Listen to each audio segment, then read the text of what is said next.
வணக்கம். இது star academy வழங்கும் பிருகத் பராசர ஹோர சாஸ்திரம் மூலமும் உரையும். என் பெயர் சாம்பசிவம். நாம் தற்சமயம் அத்தியாயம் 8 வர்க்க சக்கரங்களின் பயன்பாடு வர்க்க விவேகாத்தியாய என்ற இந்த அத்தியாயத்தை தொடர்ந்து பார்த்து வருகிறோம். இது அந்த அத்தியாயத்தின் 3வது பதிவாகும். இதுவரை இந்த அத்தியாயத்தில் பராசரர் விம்சோபக பலம் என்று ஒரு பலம் இருக்கிறது என்பதை நமக்கு முதலில் அறிமுகம் செய்தார். அதைத் தொடர்ந்து வர்க்கங்களை எப்படி பயன்படுத்த வேண்டும் என்பதை சென்ற பதிவில் பார்த்தோம். பராசரர் சொல்படி வர்க்கங்களை நாம் ராசி சக்கரங்கள் போலவே இயல்பாகவே பயன்படுத்தலாம். வர்க்கங்களில் ஆட்சி, உச்சம், மூலத்திரிகோணம் இவையெல்லாம் இருக்கிறது. அதே போல நீசம் என்பது பார்க்கப்படலாம். எனவே உச்சத்தில் இருக்கின்ற கிரகம் வர்க்கத்தில் சிறப்பான நிலையில் இருக்கிறது. அதே போல நீசத்தில் இருப்பது அவ்வளவு சிறப்பாக இல்லை. அதே போல ஆண் பெண் ராசிகளின் தன்மைகளையும் அடிப்படையாக வைக்க வேண்டும். அதே போல ஹோராவை எப்படி பயன்படுத்த வேண்டும், திரிம்சாம்சத்தில் சூரியன் செவ்வாயை போலவும் சந்திரன் சுக்கிரனை போலவும் செயல்படும் என்றெல்லாம் பராசரர் நமக்கு சென்ற பதிவில் தந்தார். இந்த பதிவில் நாம் இந்த விம்சோபக பலம் என்பதை எப்படி கணக்கிட வேண்டும் என்பதன் முதல் பகுதியை பார்க்க இருக்கிறோம். எனவே நீளம் கருதி நான் இதை 2 பதிவுகளாக செய்ய இருக்கிறேன். இந்த பதிவில் நாம் அந்த விம்சோபக பலம் பற்றிய கணக்கீட்டின் முதல் பகுதியை பார்க்க இருக்கிறோம். 2வது பகுதியாக நாம் ஒரு எடுத்துக்காட்டு ஜாதகத்திற்கும் முழுமையான விம்சோபக பல கணக்கீட்டையும் அடுத்த பதிவில் பார்க்க இருக்கிறோம். இந்த பராசரர் இந்த விம்சோபக பலம் என்பதை மிகவும் இன்றியமையாத ஒன்றாக சொல்கிறார். குறிப்பாக தசாபுக்தி பலங்கள் பார்ப்பதற்கு முன்பாக அந்த கிரகங்களின் விம்சோபக பலம் என்பது எந்த விதமாக இருக்கிறது என்பதை ஒரு மதிப்பீட்டிற்காக நிச்சயம் பார்க்கப்பட வேண்டும் என்ற விதமாக பராசரர் இந்த பலத்தை பற்றி எடுத்துரைக்கிறார். எனவே ஷட்பலம் என்பது கிரகங்கள் எந்த நிலையில் இருக்கிறது என்றும், விம்சோபக பலம் என்பது அந்த கிரகம் அந்த குறிப்பிட்ட பலத்துடன் அந்த தசாபுக்தியில் எந்த விதமான பலனை தரும் என்பதையும் பார்ப்பதற்காக விம்சோபக பலம் என்பதை நாம் பயன்படுத்தலாம். வாருங்கள், பராசரர் இந்த விம்சோபக பலத்தை எப்படி கணக்கிட வேண்டும் என்பது பற்றி என்ன சொல்கிறார் என்பதை பார்ப்போம். ஸ்லோகங்கள் 17 மற்றும் 18ஆம் ஸ்லோகத்தின் முதல் வரியை இங்கு பார்க்க இருக்கிறோம். சென்ற பதிவில் நாம் 16ஆம் ஸ்லோகம் வரை பார்த்து முடித்திருந்தோம். இந்த ஸ்லோகத்தில் பராசரர் ஷட்வர்க்கம் என்ற 6 வர்க்கங்களின் தொகுப்பை எப்படி அமைக்க வேண்டும், அதே போல அந்த தொகுப்பிற்கான அந்த 20 மதிப்பெண்களை எப்படி பிரித்து கொடுத்திருக்கிறார் என்பதை பராசரர் இங்கு விளக்குகிறார். வாருங்கள், ஸ்லோகம் என்ன சொல்கிறது என்று பார்ப்போம். லக்ன ஹோரா திரைக்கான அங்கபாக சூரியகா இதி த்ரிம்சாம்சகஸ்ச ஷட்வர்கா அத்ர விம்சோபகாஹ க்ரமாத் ரச நேத்ர அப்தி பஞ்ச அஸ்வி விபூமயக சப்தவர்கே என்பதாக பராசரர் இந்த ஸ்லோகத்தில் சொல்கிறார்.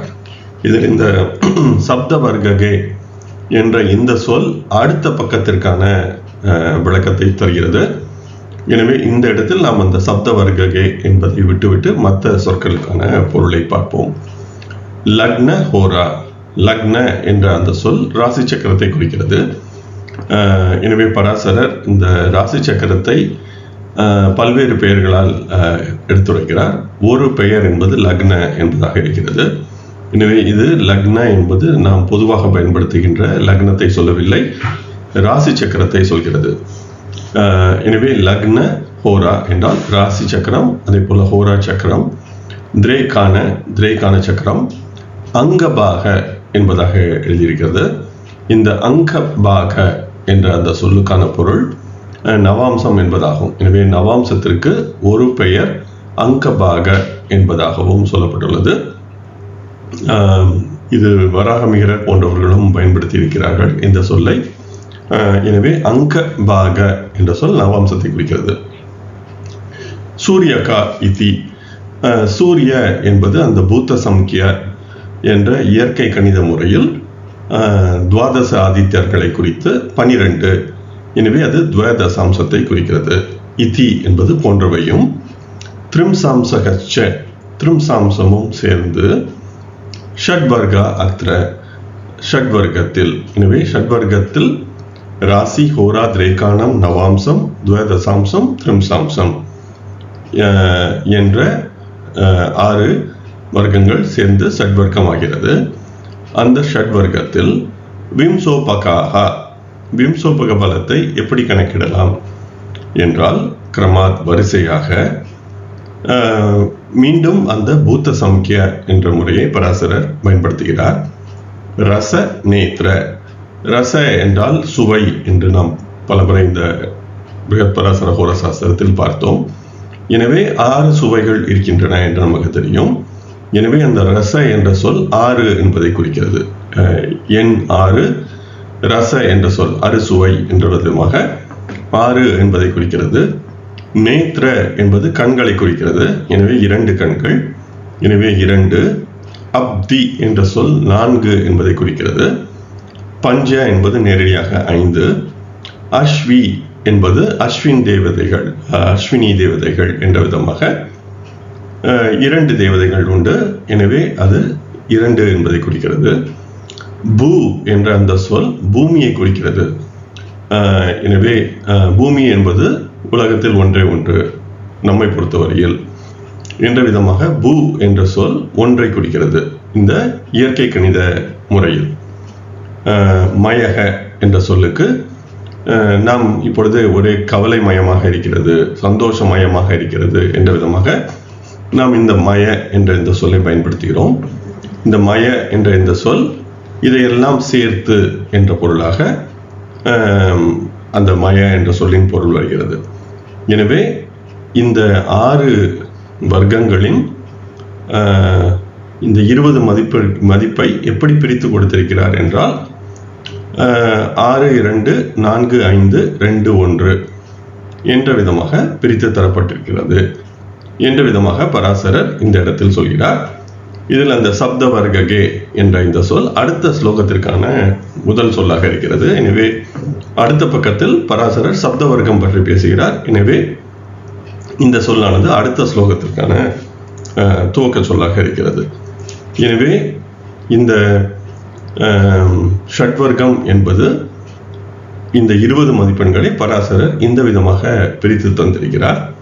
இந்த இடத்தில் பார்க்கும் பொழுது ஷட்வர்க்கத்தை நாம் பயன்படுத்தினால் ராசிக்கு கிட்டத்தட்ட சமமாக நவாம்சத்திற்கும் மதிப்பு தரப்பட்டுள்ளது. ராசிக்கு 6 மதிப்பெண்கள், நவாம்சத்திற்கு 5 மதிப்பெண்கள். அதனை அடுத்து திரேகானம் 4 மதிப்பெண்கள், மற்றபடி ஹோரா மற்றும் துவதசாம்சம் 2 மதிப்பெண்கள், த்ரிம்சாம்சம் என்பது 1 மதிப்பெண் என்ற விதமாக இந்த 20 மதிப்பெண்கள் பிரித்து தரப்பட்டிருக்கிறது. இதுவே ஷட்வர்க்கமாகும். வாருங்கள் நாம் அடுத்து சப்த வர்க்கம் பற்றி பராசரர் என்ன சொல்கிறார் என்று பார்ப்போம். ஸ்லோகம் 18 2ஆம் வரி மற்றும் 19ஆம் ஸ்லோகம், இந்த 3 வரிகளை இந்த இடத்தில் பார்க்க இருக்கிறோம். பராசரர் சென்ற ஸ்லோகத்தின் இறுதி சொல்லாக சப்த வர்க்கே என்பதாக சொல்லி சப்த வர்க்கத்தில் என்ன இருக்கிறது என்பதை சொல்ல துவங்கினார். இந்த இடத்தில் பராசரர் சொல்கிறார், ச சப்தமாம்சகே தத்ர விஸ்வகாஹ பஞ்ச லோச்சனம் த்ரயஹ சார்தம் துவயம் சார்த வேதா துவௌ ராத்ரி நாயகஹ ஸ்தூலம் ஃபலம் ச சம்ஸ்தாபிய தத் சூக்ஷ்மம் ச ததஸ்ததஹ என்பதாக இந்த ஸ்லோகம் செல்கிறது. எனவே சென்ற பக்கத்தில் சப்தமாம்சகே என்ற விதமாக மன்னிக்கவும் சப்தாம்சே என்ற விதமாக சப்த வர்க்கே என்ற விதமாக 7 வர்க்கத்தில் என்ன இருக்கிறது என்றால் இந்த இடத்தில் நேரடியாக ச சப்தமாம்சகே என்பதாக சொல்கிறார். அதாவது ச என்ற அந்த சொல்லுக்கு கூட்டுதல் என்ற பொருள் வருகிறது. எனவே சப்தமாம்சத்தை மேலே சொன்னவற்றுடன் சேர்க்க என்பதாக இதை நாம் புரிந்து கொள்ளலாம். எனவே நாம் மேலே பார்த்த அந்த ஷட்வர்க்கத்துடன் சப்தமாம்சத்தை சேர்க்க நமக்கு சப்த வர்க்கம் கிடைக்கிறது என்பதாக பராசரர் சொல்கிறார். தத்ர விஸ்வகாக, தத்ர என்றால் அவற்றின் என்பதாக பொருள் கொள்ளலாம். விஸ்வகா என்ற இந்த சொல்லுக்கு பொது மதிப்பு என்பதாக நாம் இதை புரிந்து கொள்ளலாம். எனவே பராசரர் இந்த விம்சோபக பலத்தை சொல்லும் பொழுது பொது மதிப்பு என்பதை எப்படி கணக்கிட வேண்டும், அதே போல சிறப்பு மதிப்பு என்பதை எப்படி கணக்கிட வேண்டும் என்பதாக இரண்டு விதமாக விளக்குகிறார். இந்த பொது மதிப்பை நாம் சிறப்பு மதிப்புடன் பெருக்கும் பொழுது நமக்கு அந்த முழுமையான விம்சோபக பலம் என்பது கிடைக்கும். இந்த பதிவில் நாம் இந்த பொது மதிப்பு என்ற விஸ்வகா என்ற வர்க்க விஸ்வா என்பதை நாம் பார்ப்போம். எனவே இந்த வர்க்க விஸ்வா அல்லது இந்த பொது மதிப்பு என்பது இந்த 20 மதிப்பெண்களை ஒவ்வொரு வர்க்கத்திற்கும் எப்படி பிரித்து தரப்பட்டுள்ளது என்பதை இந்த வர்க்க விஸ்வா என்ற இந்த பொது மதிப்பு என்பது விளக்குகிறது. எனவே தத்ர விஸ்வகாக என்றால் அவற்றின் இந்த 7 வர்க்கங்களின் 7 வர்க்க சக்கரங்களின் பொது மதிப்பு என்பது எப்படி இருக்கிறது என்பதை பராசரர் சொல்கிறார். பஞ்ச என்பது 5 என்பது நேரடியாக தெரியும். லோச்சனம் என்ற சொல்லுக்கு கண்கள் என்பது பொருள். எனவே 2 கண்கள் என்பதால் லோச்சனம் என்பது பூத்த சம்க்கிய முறையில் 2 என்பதை சொல்கிறது. திரய என்பது நேரடியாக 3 என்று பொருள். ச அர்த்தம் துவயம் என்று பராசரர் சொல்கிறார். எனவே ச என்பதற்கு கூட்ட என்பது பொருள், கூடுதல் கூட்டுதல் என்பதான பொருள். அர்த்தம் என்பது பாதி, எனவே அர்த்தம் என்பது பாதியை சொல்கிறது. துவயம் என்றால் 2, எனவே 2உடன் பாதியை கூட்ட, எனவே 2.5 என்பதாக பொருள் வருகிறது. அடுத்து ச அர்த்த வேதா என்பதாக பொருள் கொள்ளலாம். எனவே ச என்றால் கூட்டுதல், அர்த்த என்றால் பாதி, வேத என்பது 4 வேதங்கள் என்பதால் 4 மதிப்பெண்கள். எனவே 4உடன் பாதியை கூட்ட 4.5 என்பதாக பொருள் வருகிறது. துவவ் ராத்திரி நாயக, துவவ் என்றால் தோ என்பது 2 என்பதை சொல்கிறது. ராத்திரி நாயக என்றால் சந்திரன், சந்திரன் தான் இரவின் நாயகன், ஆனாலும் ஒரே ஒரு சந்திரன் தான் என்பதால் ராத்திரி நாயக அல்லது சந்திரன் என்பது 1ஐ சொல்கிறது பூத்த சம்க்கிய முறையில். எனவே இந்த பிருகத் பராசர ஹோர சாஸ்திரம் முழுவதுமே பராசரர் சில எண்களை நேரடியாக எண்ணாக தருகிறார், சில எண்களை நாம் அந்த பூத்த சம்க்கிய என்ற இயற்கை கணித முறையில் புரிந்து கொள்ள வேண்டும். எனவே இது அந்த ஸ்லோகத்தின் கட்டமைப்பு, நாம் தமிழில் யாப்பு என்று சொல்வது போல அந்த ஸ்லோகத்தின் கட்டமைப்பு என்பது ஒரு விதமான சரியான அமைப்பில் இருக்க வேண்டும் என்பதற்காக, அந்த சொற்களின் அமைப்பிற்காக இது போன்று பூத்த சம்க்கிய முறையில் சில எண்களும் நேரடியாக அந்த சில நேரத்தில் அந்த எண்களையும் சொல்லியிருப்பதால் இவற்றை நாம் தேடி புரிந்து கொள்வது சரியாக இருக்கும். எனவே துவவ் ராத்திரி நாயக என்றால் 2 மற்றும் 1. ஸ்தூலம் பலம் பலம், எனவே இவை ஸ்தூல பலனை தருகிறது. அதாவது ஸ்தூல என்பதற்கு பொதுவான அல்லது தொகுப்பு என்பதாக இதை புரிந்து கொள்ளலாம். நாம் இவருடைய ஸ்தூல உடம்பு என்பதாக சொல்லுவோம். எனவே இது பொதுவாக நாம் பார்க்கின்ற தொகுப்பு என்பதாக இதை புரிந்து கொள்ளலாம். எனவே இந்த மதிப்புகள் தொகுப்பு மதிப்புகளாகும். ச சம்ஸ்தாபிய, இதனுடன் நாம் கிரகங்கள் இருக்கின்ற நிலையை வைத்து, ஸ்தாபிய என்ற சொல்லுக்கு ஸ்தாபனம் செய்தல் என்பதாக நாம் தமிழில் இப்பொழுது அந்த சொல்லை பயன்படுத்துகிறோம். எனவே ஸ்தாபிய என்ற சொல்லுக்கு இருக்கின்ற நிலை அல்லது அது அந்த ஜாதக கட்டத்தில் உருவான நிலை என்பதாக வைத்து, தத் சூக்ஷ்மம் ச அவற்றின் நுட்பமான பலன்களை அல்லது மதிப்புகளை. எனவே பராசரர் நாம் ஏற்கனவே சொன்னது போல இந்த வர்க்க விஸ்வா என்ற அந்த பொது மதிப்பை சொல்கிறார். அதே போல ஒரு அந்தந்த ஜாதகத்தில் உள்ள நிலையை வைத்து ஒரு சிறப்பு மதிப்பை பார்க்க சொல்கிறார். எனவே இந்த பொது மதிப்பு என்பது அனைத்து ஜாதகங்களுக்கும் ஒன்றாகவே இருக்கும். சிறப்பு மதிப்பு என்பது அந்தந்த ஜாதகங்களை பொறுத்து மாறுபடும். எனவே அதே போல இந்த இடத்தில் இந்த வர்க்க விஸ்வா என்பது அந்த ஸ்தூல பலத்தை தருகிறது. அதனைத் தொடர்ந்து சூக்ஷ்ம பலம் என்ற விதமாக நாம் அந்த ஒவ்வொரு ஜாதகத்திற்குமான மதிப்பை வைத்து கணக்கிட்டு பிறகு நாம் அந்த விம்சோபக பலம் என்பதை கணக்கிட வேண்டும் என்ற விதமாக நுட்பமான பலன்களை மதிப்புகளை ததஸ்தக அந்தந்த இடங்களில் தேடி நீங்கள் அறிய வேண்டும். எனவே பொது மதிப்பு, அதாவது பொது மதிப்பு என்பது அந்த 20 மதிப்பெண்களை எப்படி நாம் பிரித்து கொடுத்திருக்கிறோம். சூக்ஷ்ம மதிப்பு என்பது அந்தந்த ஜாதகங்களில் கிரகங்கள் எந்த நிலையில் இருக்கின்றன, இதை இரண்டையும் சேர்த்து பார்க்கும் பொழுது மொத்தமான விம்சோபக பலம் கிடைக்கும் என்பதாக நாம் இதை புரிந்து கொள்ளலாம்.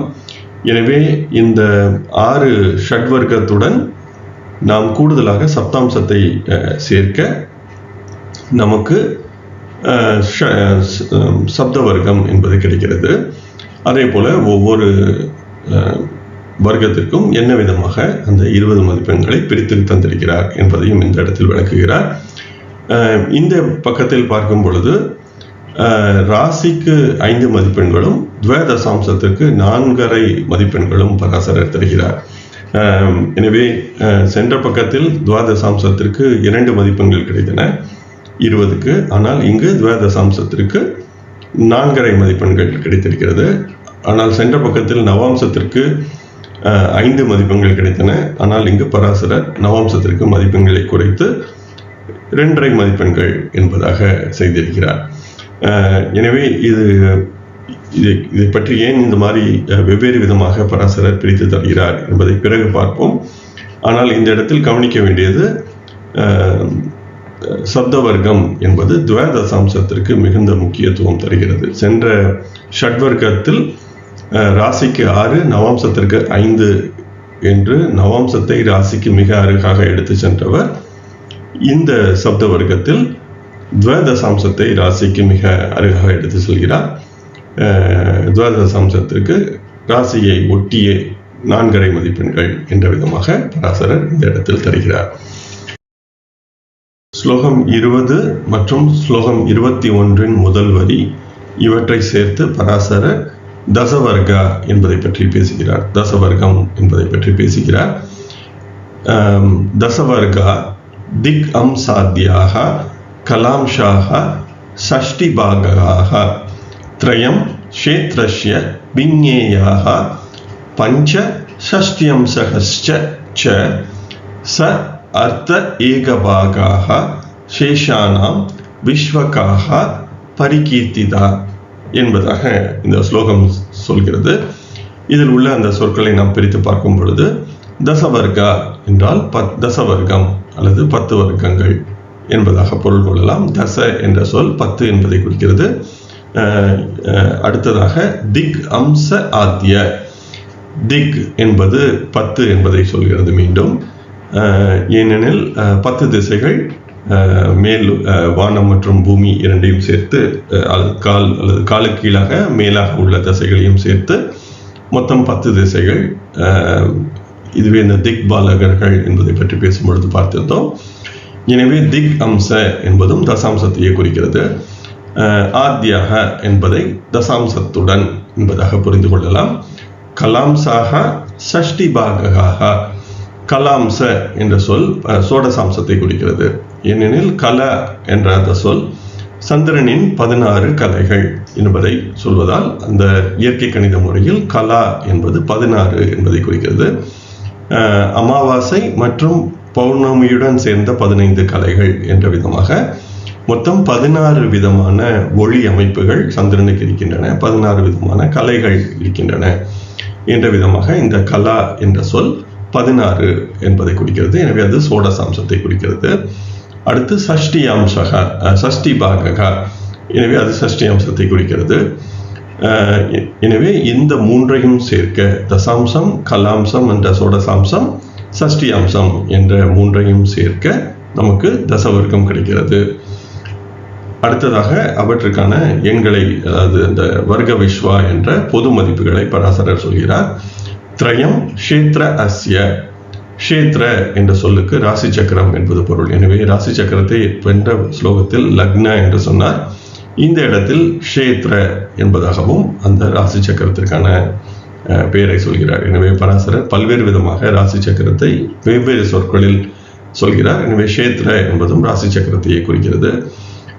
அதற்கு 3 மதிப்பெண்கள் திரயம் என்பதாக. இந்த தசவர்க்கத்தில் ராசிக்கு 3 மதிப்பெண்கள்.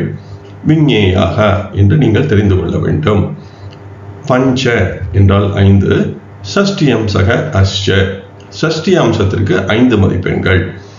இந்த இடத்தில் ராசி சக்கரத்தை விட அதிக மதிப்பெண்களை ஷஷ்டி அம்சத்திற்கு தருகிறார். எனவே ராசிக்கு 3 மதிப்பெண்கள் மட்டுமே, ஆனால் ஷஷ்டி அம்சத்திற்கு 5 மதிப்பெண்கள் என்பதாக பராசரர் சொல்கிறார். அதனைத் தொடர்ந்து ச அர்த்த ஏகபாகாக, ச என்றால் கூடுதல், அர்த்த என்றால் பாதி, ஏக என்றால் 1. எனவே ஒன்றுடன் பாதியை கூட்ட, எனவே 1.5. எனவே ச அர்த்த ஏகபாகாக என்றால் 1.5 மதிப்புகள். சேஷ ஆனாம், சேஷ என்றால் மீதமுள்ள அனைத்து, ஆனாம் என்பதால் அனைத்திற்கும். விஸ்வகாக பரிகீர்த்திதாக, விஸ்வகா என்ற விஸ்வா என்ற பொது மதிப்பு சொல்லப்படுகிறது. எனவே தசவர்க்கத்தை நினைவில் வைத்துக் கொள்வது மிகவும் எளிதானது. எனவே ராசிக்கு 3, ஷஷ்டி அம்சத்திற்கு 5, மற்ற வர்க்கங்கள் அனைத்திற்கும் 1.5 மதிப்பெண்கள் என்பதாக இந்த தசவர்க்கத்தை நாம் எளிதாக நினைவில் வைத்துக் கொள்ளலாம். இந்த வர்க்கத்தில் முக்கியமாக நினைவில் வைத்துக் கொள்ள வேண்டியது, ஷஷ்டி அம்சத்திற்கு ராசியை விட அதிக முக்கியத்துவம் தருகிறார்.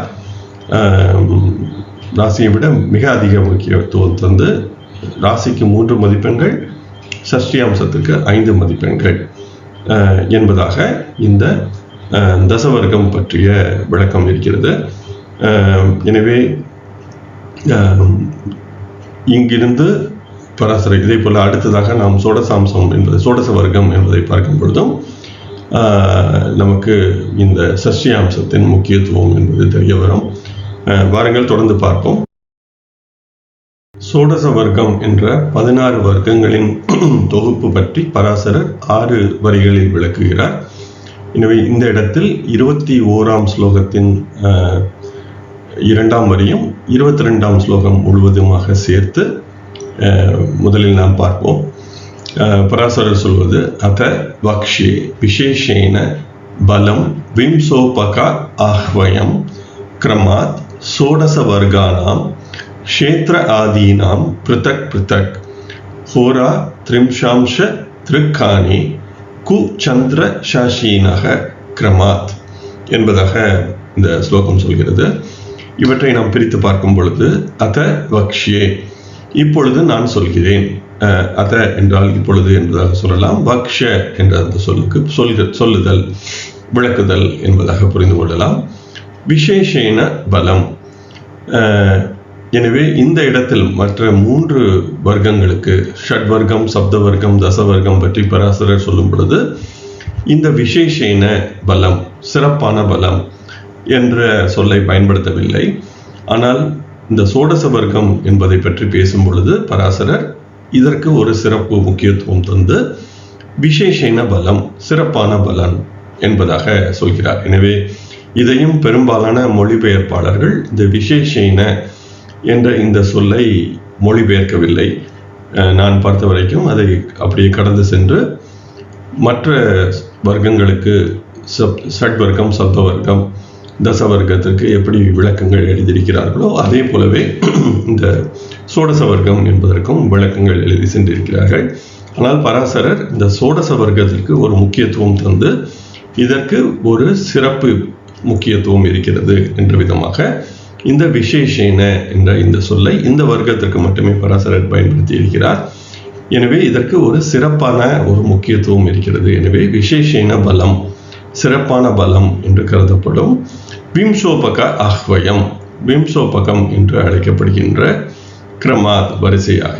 எனவே இந்த சோடச வர்க்கத்திற்கு ஒரு முக்கியத்துவம் தந்து இது ஒரு சிறப்பான முக்கியத்துவம் இருக்கிறது என்ற விதமாக பராசரர் சொல்கிறார்.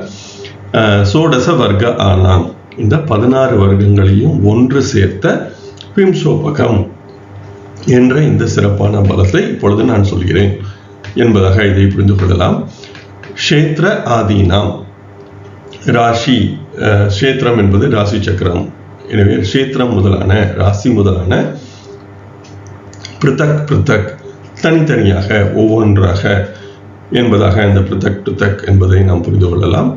எனவே இப்பொழுது நான் இந்த சோடச வர்க்கத்திற்கான ராசி முதலான 16 வர்க்கங்களையும் ஒன்று சேர்த்த இந்த வர்க்கங்களுக்கு தனித்தனியாக அதன் சிறப்பு பலன்களை சொல்லப் போகிறேன் என்பதாக பராசரர் இங்கு சொல்கிறார். அதனைத் தொடர்ந்து ஹோரா த்ரிம்சாம்ச திரிக்கானே, எனவே இது நேரடியான பொருள். ஹோரா த்ரிம்சாம்சம் திரைக்கானம் என்ற மூன்றுக்கும் முதலில் மதிப்பெண்களை சொல்கிறார். கு சந்திர சாஷீன, கு என்பது பூமியை குறிக்கிறது. எனவே அந்த கு என்ற அந்த ஒற்றை எழுத்து பூமியை சொல்கிறது. எனவே ஒரே ஒரு பூமி, எனவே அதற்கு மதிப்பு 1 இந்த பூத சம்க்கிய முறையில். சந்திர என்பதும் நமக்கு நேரடியாக தெரிந்த பொருள், ஆனால் இந்த இடத்தில் அதற்கும் மதிப்பு 1 என்பதாக எடுக்க வேண்டும். எனவே ஒரே ஒரு நிலா என்பதாக. சாஷீன சசீன என்பதாக எழுதியிருக்கிறேன், ஏனெனில் அது கவிதைக்காக அல்லது இந்த ஸ்லோகத்தின் கட்டமைப்பதற்காக ஷாஷி என்பதாக எழுதியிருக்கிறார். ஆனால் அது சசி என்று சொல்லப்படுகின்ற அதுவும் சந்திரன் தான். எனவே பராசரர் 3 விதமான சொற்களை பயன்படுத்தி 1 என்பதை மீண்டும் மீண்டும் சொல்கிறார். கு சந்திர சசீன என்றால் 1 1 1 என்றுதான் பொருள். அந்த பூத சம்க்கிய முறையில் கவிதையாக எழுத வேண்டும் என்பதற்காக கு சந்திர சசீன, அதுவும் சந்திர மற்றும் சசி இரண்டுமே நிலாதான். எனவே பூமி நிலா நிலா என்ற பொருள் வரும்படியாக 1 1 1 என்பதாக இதை எழுதியிருக்கிறது, கிரமாத் வரிசையாக. எனவே இந்த இடத்தில் பராசரர் சொல்ல வருவது என்னவெனில், ஹோரா த்ரிம்சாம்சம் மற்றும் திரைக்கானம் இந்த மூன்றிற்கும் ஒரு மதிப்பெண், இந்த 20க்கு 1 1 1 என்று 3 மதிப்பெண்கள் சென்றுவிட்டன என்று மட்டுமே இந்த ஸ்லோகம் சொல்கிறது. வாருங்கள் அடுத்த 3 வரிகளில் பராசரர் என்ன சொல்கிறார் என்று பார்ப்போம். ஸ்லோகம் 23 மற்றும் 24ஆம் ஸ்லோகத்தின் முதல் வரி, இந்த மூன்றையும் சேர்த்து பராசரர் மீதமுள்ள சோடச வர்க்கம் பற்றிய விளக்கங்களை தருகிறார். முதலில் ஸ்லோகம் என்ன சொல்கிறது என்று பார்ப்போம். கலாம் சஷ்ய துவயம் ஞேயம் த்ரயம் நந்தாம்சஹஸ்ய ச க்ஷேத்ரே ச அர்த்த ச த்ரிதயம் வேதாக ஷஷ்ட்யம் சஹஸ்ய ஹி அர்த்தம் அர்த்தக து சேஷானாம் ஹி ஏதது ஸ்வீயம் உதாகிருதம் என்பதாக இந்த ஸ்லோகம் சொல்கிறது. இதில் உள்ள அந்த சொற்களை நாம் பிரித்து பார்ப்போம். கலாம் சஷ்ய சோடசாம்சத்திற்கு, எனவே இது கல என்ற சொல் அந்த பூத சம்க்கிய முறையில் 16 என்பதை குறிக்கிறது என்று நான் ஏற்கனவே விளக்கிவிட்டேன். துவயம் ஞேயம், துவயம் என்ற சொல் 2 என்பதை சொல்கிறது. எனவே இந்த சோடச வர்க்கத்தில் சோடசாம்சத்திற்கு 2 மதிப்பெண்கள் என்று நீங்கள் தெரிந்து கொள்ளவும். துவயம் ஞேயம், எனவே சோடசாம்சத்திற்கு 2 மதிப்பெண்கள். திரயம் 3 மதிப்பெண்கள். நந்தாம்சஹஸ்ய, இந்த நந்த என்ற சொல்லுக்கு 9 என்பது அந்த பூத சம்க்கிய முறையில் பொருள். எனவே 9 நந்தர்கள் என்ற அரசர்கள் இருந்திருக்கிறார்கள் என்ற விதமாக இந்த நந்த என்ற சொல்லுக்கு 9 என்பது அந்த பூத சம்க்கிய இயற்கை கணித முறையில் 9 என்று பொருள் வருகிறது. எனவே நந்தாம்சஹஸ்ய என்றால் நவாம்சத்திற்கு இன்னொரு பெயர் நந்தாம்சம் என்பதாகவும் அந்த நவாம்சத்திற்கு பெயர் உண்டு. எனவே அது நவாம்சத்தை குறிக்கிறது. எனவே நவாம்சத்திற்கு 3 மதிப்பெண்கள். க்ஷேத்ரே ராசி சக்கரத்திற்கு ச அர்த்த ச த்ரிதயம், ச என்பது கூட்டுதல், அர்த்த என்பது பாதி. எனவே பாதியை கூட்ட வேண்டும். எதனுடன் கூட்ட வேண்டும் என்றால் 3 என்ற 3உடன் கூட்ட வேண்டும். எனவே 3உடன் பாதியை கூட்ட 3.5 மதிப்பெண்கள். எனவே ராசி சக்கரத்துக்கு 3.5 மதிப்பெண்கள். வேதாக என்றால் 4 மதிப்பெண்கள். எனவே 4 வேதங்கள். எனவே வேத என்பது 4ஐ சொல்கிறது. ஷஷ்டி அம்சக அஸ்யஹி, ஷஷ்டி அம்சத்திற்கு நிச்சயமாக. எனவே ஷஷ்டி அம்சத்திற்கு 4 மதிப்பெண்கள். எனவே இந்த இடத்திலும் ராசி சக்கரத்தை விட ஷஷ்டி அம்சத்திற்கு அதிக மதிப்பெண்கள் பராசரர் தருகிறார். ராசி சக்கரத்துக்கு 3.5 மதிப்பெண்கள், ஆனால் ஷஷ்டி அம்சத்திற்கு 4 மதிப்பெண்கள். அடுத்ததாக அர்த்தம் அர்த்தக என்றால் பாதி பாதி மதிப்பெண்கள். அர்த்தம் என்றால் பாதி, அர்த்த என்றாலும் பாதி. எனவே பாதி பாதியாக மீதமுள்ள அனைத்து சக்கரங்களுக்கும் பாதி பாதி மதிப்பெண்கள். து சேஷ ஆனாம், மீதமுள்ள அனைத்து வர்க்கங்களுக்கும். ஹி ஏதது, இவ்விதமாகத்தான் ஸ்வ இயம் உதாகிருதம், ஸ்வீயம் உதாகிருதம் என்பதாக எழுதியிருக்கிறது. எனவே அதை நாம் பிரித்து ஸ்வ இயம் உதாகிருதம், ஸ்வ என்றால் நான், இயம் என்றால் இவ்விதமாக, உதாகிருதம் என்றால் சொல்லியிருக்கிறேன், விளக்கியிருக்கிறேன் என்பதாக இதை புரிந்து கொள்ளலாம். எனவே சோடசாம்சத்திற்கு 2 மதிப்பெண்கள், நவாம்சத்திற்கு 3, ராசிக்கு 3.5, சஷ்டியாம்சத்திற்கு 4. இந்த எண்களை மட்டும் நினைவில் வைத்துக் கொண்டால் மற்றமுள்ள அனைத்திற்கும் பாதி மதிப்பெண்கள் என்ற விதமாக நாம் இதை புரிந்து கொள்ளலாம் என்பதாக பராசரர் விளக்கியிருக்கிறார். அதே போல சென்ற பக்கத்தில் உள்ள ஸ்லோகத்தில் ஹோரா, திரேகானம் மற்றும் திரிம்சாம்சம் இவற்றுக்கு 1 மதிப்பெண் என்றும் பராசரர் சொல்லியிருந்தார். எனவே இவற்றையே இந்த அட்டவணையிலும் நான் காட்டியிருக்கிறேன். இந்த இடத்தில் நாம் கவனிக்க வேண்டியது, ராசியை விட கூடுதலாக சஷ்டியாம்சத்திற்கும் மதிப்பெண் தருகிறார். அதே போல சோடசாம்சத்திற்கும் நவாம்சத்திற்கும் முக்கியத்துவம் இருக்கிறது. அதே போல ஹோரா, திரேகானம் மற்றும் திரிம்சாம்சம் இவற்றுக்கு அடுத்த முக்கியத்துவம். மற்றபடி அனைத்து வர்க்கங்களுக்கும் பாதி மதிப்பெண்கள் என்ற விதமாக இந்த 20 மதிப்பெண்களை பராசரர் பிரித்து தந்திருக்கிறார். எனவே இந்த சோடச வர்க்கத்திற்கு மிகுந்த முக்கியத்துவம் தந்து பராசரர் இதை ஒரு சிறப்பான விம்சோபகமாக சொல்லியிருப்பது நாம் கவனத்தில் கொள்ள வேண்டியது. ஏனெனில் இந்த இடத்தில் அனைத்து வர்க்கங்களுமே இந்த கணக்கில் வந்து விடுகிறது. எனவே மற்ற இடங்களில் ஒரு சில வர்க்கங்கள் மட்டுமே நாம் கணக்கில் எடுத்துக்கொள்கிறோம். இது பற்றி அடுத்த பக்கத்தில் இந்த முழுமையான அட்டவணையை பார்க்கும்போது இது பற்றி நாம் மேலும் சில கருத்துக்களை தேட முடியும். பராசரர் விளக்கிய இந்த அனைத்து விம்சோபக பலம் என்பதை நான் இந்த ஒரு பக்கத்தில் தந்திருக்கிறேன். இது வர்க்க விஸ்வா என்று சொல்லப்படுகின்ற பொது மதிப்பு என்பதை இந்த இடத்தில் பார்ப்போம். எனவே இப்பொழுது இந்த 16 வர்க்க சக்கரங்களில் நாம் பராசரர் தந்துள்ள இந்த முக்கியத்துவம் என்பதை நாம் பார்க்கும் பொழுது ஷட் வர்க்கம் என்பதை நாம் முதலில் தருவோம். இப்பொழுது நாம் ஷட் வர்க்கம் என்பதில் பார்க்கும் பொழுது இது ராசிக்கு அதிக முக்கியத்துவம், அதை தொடர்ந்து நவாம்சத்திற்கு அடுத்ததாக முக்கியத்துவம் தருகிறார். கிட்டத்தட்ட ராசிக்கு தந்த முக்கியத்துவம் தொடர்ந்து திரேகானம் என்பதிலும் இருக்கிறது. எனவே இந்த ஷட்வர்க்கம் என்பதை நாம் பார்க்கும் பொழுது திரிம்சாம்சம் நீங்களாக மற்ற வர்க்கங்கள் அனைத்துமே இந்த நாம் பார்த்த அந்த பஞ்ச கோஷங்களில் முதல் கோஷம் என்ற அளவிலேயே இந்த ஷட்வர்க்கம் என்பது அமைந்திருக்கிறது. அதிலும் முக்கியத்துவம் என்பது நவாம்சத்திற்கு தந்திருக்கிறார். எனவே இது அந்த பஞ்ச கோஷங்களில் முதல் கோஷம் என்ற அமைப்பில் நாம் உணரக்கூடிய தன்மையிலான அந்த அன்னமய கோஷம் என்ற விதமாகவே இந்த ஷட்வர்க்கம் என்பது அமைந்திருக்கிறது. அதிலும் நாம் இந்த உலக வாழ்க்கையை வாழ்வதற்காக எதெல்லாம் நமக்கு தேவை, எனவே ராசி சக்கரம் என்பது முக்கியம். தொடர்ந்து நவாம்சம் என்பது வாழ்க்கை துணையை குறிக்கும். அதே போல நம்முடைய தர்மம் என்ற நெறிகளை குறிக்கிறது. எனவே நவாம்சம் என்பதற்கு முக்கியத்துவம் உண்டு. திரேகானம் என்பது சகோதரர்களை சொன்னாலும் கூடுதலாக நம்முடைய முயற்சி, நம்முடைய 3ஆம் பாவம் முயற்சி என்பது எந்த விதமாக இருக்கும். அதே போல 2 என்பது செல்வத்தை குறிக்கிறது. துவேதசாம்சம் என்பது பெற்றோர்களை குறிக்கிறது. திரிம்சாம்சம் என்பது எதிர்பாராத பிரச்சனைகள் அல்லது நோய்கள் போன்றவற்றை எல்லாம் குறிப்பதால் அதற்கும் ஒரு முக்கியத்துவம் தந்து இந்த ஷட்வர்க்கம் என்பது அமைக்கப்பட்டுள்ளது. இதையே நாம் சப்த வர்க்கம் என்று சென்று பார்க்கும் பொழுது கூடுதலாக குழந்தைகளுக்கும் ஒரு முக்கியத்துவம் தந்து 1 மதிப்பெண் என்ற விதமாக பராசரர் பிரித்திருக்கிறார். ஆனால் திரிம்சாம்சத்திற்கு சற்றே மதிப்பெண்களை கூட்டி 2 மதிப்பெண்கள் என்ற விதமாக பராசரர் சொல்கிறார். ஆனாலும் ஷட்வர்க்கம் மற்றும் சப்த வர்க்கம் இந்த இரண்டிலும் பெரிய வேறுபாடு என்பது இல்லை. ஆனால் துவேதசாம்சத்திற்கு அதிக மதிப்பெண்கள். எனவே ஷட்வர்க்கத்தில் 2 என்று கொடுத்தவர் சப்த வர்க்கத்திற்கு 4.5 மதிப்பெண்கள் என்ற விதமாக துவேதசாம்சத்திற்கு பிரித்துக் கொள்கிறார். எனவே இதுவும் நாம் கணக்கில் எடுத்துக்கொள்ள வேண்டும்.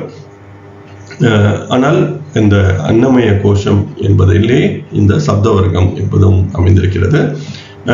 எனவே நாம் இப்பொழுது பெற்றோர்கள் அல்லது பெற்றோர்கள் வழி வருகின்ற பிரச்சனைகள் அல்லது நன்மைகள் என்பதை எல்லாம் முக்கியத்துவம் தர வேண்டும் என்றால் சப்த வர்க்கத்தை நாம் கணக்கில் எடுத்துக்கொள்ளலாம்.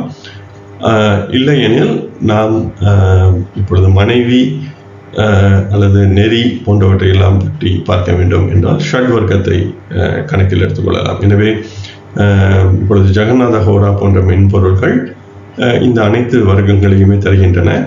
எனவே ஒவ்வொரு வர்க்கமும் ஒவ்வொரு விதமான முக்கியத்துவத்தை நமக்கு தருவதால் நாம் எந்த விதமான பலனை பார்ப்பதற்கு எந்த விதமான வர்க்கத்தை பயன்படுத்த வேண்டும் என்பதையும் நாம் மனதில் நிறுத்திக் கொள்வது முக்கியமானது. எனவே சப்த வர்க்கத்தில் துவேதசாம்சம் என்ற பெற்றோர்களை பற்றியும் 12ஆம் பாவகம், எனவே இதுவும் கர்மாவை சுட்டுகின்ற ஒரு வர்க்கமாகும். எனவே அந்த 12ஆம் பாவகத்தை முக்கியத்துவம் தருகின்ற துவேதசாம்சம் என்பதும் இந்த சப்த வர்க்கத்தில் முக்கியத்துவம் பெறுகிறது. அதனைத் தொடர்ந்து தசவர்க்கம் என்பதை பார்க்கும் பொழுது சஷ்டி அம்சம் என்பது மிகுந்த முக்கியத்துவம் பெறுகிறது. ராசி சக்கரத்தை விட மற்ற வர்க்கங்கள் அனைத்தும் 1.5 மதிப்பெண்கள் என்ற விதமாக பிரிந்திருக்கிறது. ஆனாலும் இதுவும் இந்த அன்னமய கோஷம் பிராணமய கோஷம் என்ற நிலையிலேயே இந்த வர்க்கங்களும் அமைந்திருக்கின்றன. ஆனால் நாம் இப்பொழுது சோடச வர்க்கம் என்பதை சென்று பார்க்கும் பொழுது இது முழுமையாக இந்த 5 விதமான வர்க்கங்களையும் 5 விதமான கோஷங்களையும் ஒன்று சேர்த்து அனைத்து வர்க்கங்களையும் உள்ளடக்கியது. எனவே இதற்கு பராசரர் மிகுந்த முக்கியத்துவம் தருகிறார். இதிலும் சஷ்டி அம்சம் என்பது ராசியை விட அதிக முக்கியத்துவம் பெறுகிறது. அதனைத் தொடர்ந்து நவாம்சம். எனவே இந்த 3 வர்க்கங்களும் ராசி, நவாம்சம், சஷ்டி அம்சம் என்ற 3ம் மிகுந்த முக்கியத்துவம் பெறுகின்றன. அதனைத் தொடர்ந்து சோடசாம்சம், இதையும் பராசரர் சென்ற பதிவில் நாம் பார்த்த கலாம்ச அதிபதிகள் நன்மையாக இருந்தால் நல்ல அந்த பாவங்களை வளர்க்கின்றன என்ற விதமாக பராசரர் சொல்லியிருந்தார். எனவே அந்த கலாம்சம் என்ற சோடசாம்சத்திற்கும் பராசரர் அதிக முக்கியத்துவம் தருகிறார். இதனைத் தொடர்ந்து ஹோராதிரை காணம் என்பதற்கு 1 மதிப்பெண்களும் மற்ற அனைத்து வர்க்கங்களுக்கும் அரை மதிப்பெண் என்ற விதமாக பராசரர் இந்த இடத்தில் பிரித்து தந்திருக்கிறார். எனவே இந்த எண்களை நினைவில் வைத்துக் கொள்வதும் எந்த விதமான பலனிற்கு எந்த விதமான வர்க்கங்களை நாம் தேர்ந்தெடுக்க வேண்டும் என்று பார்த்து உணர்ந்து கொள்வதும் இன்றியமையாதது.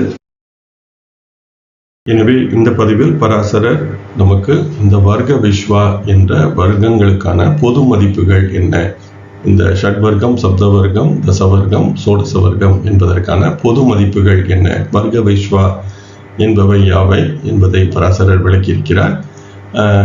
எனவே ஒவ்வொரு வர்க்கங்களுக்கும் இந்த வர்க்க விஸ்வா என்பதை ஓரளவு நினைவில் வைத்துக் கொள்வது நல்லது. எனவே நாம் எந்தெந்த வர்க்கத்துக்கு முக்கியத்துவம் தரப்பட்டுள்ளது என்பதை பார்க்கும் பொழுது நாம் இந்த ஜாதக பலன் தேடுவதற்காக அவற்றை தேர்ந்தெடுத்துக் கொள்ள முடியும்.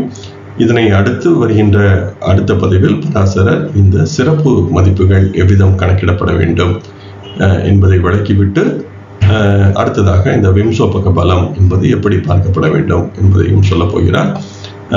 அதனைத் தொடர்ந்து நாம் இந்த எடுத்துக்காட்டு ஜாதகத்திற்கு இந்த விம்சோபக பலம் என்பதையும் கணக்கிட்டு பார்ப்போம். வாருங்கள், நீங்கள் அனைவரும் என்னுடன் இணைந்து இந்த பிருகத் பராசர ஹோர சாஸ்திரம் என்ற முக்கியமான மூல நூலை தொடர்ந்து கற்று வருவதற்கு மிக்க நன்றி. வாருங்கள், தொடர்ந்து பயணிப்போம். நன்றி, வணக்கம்.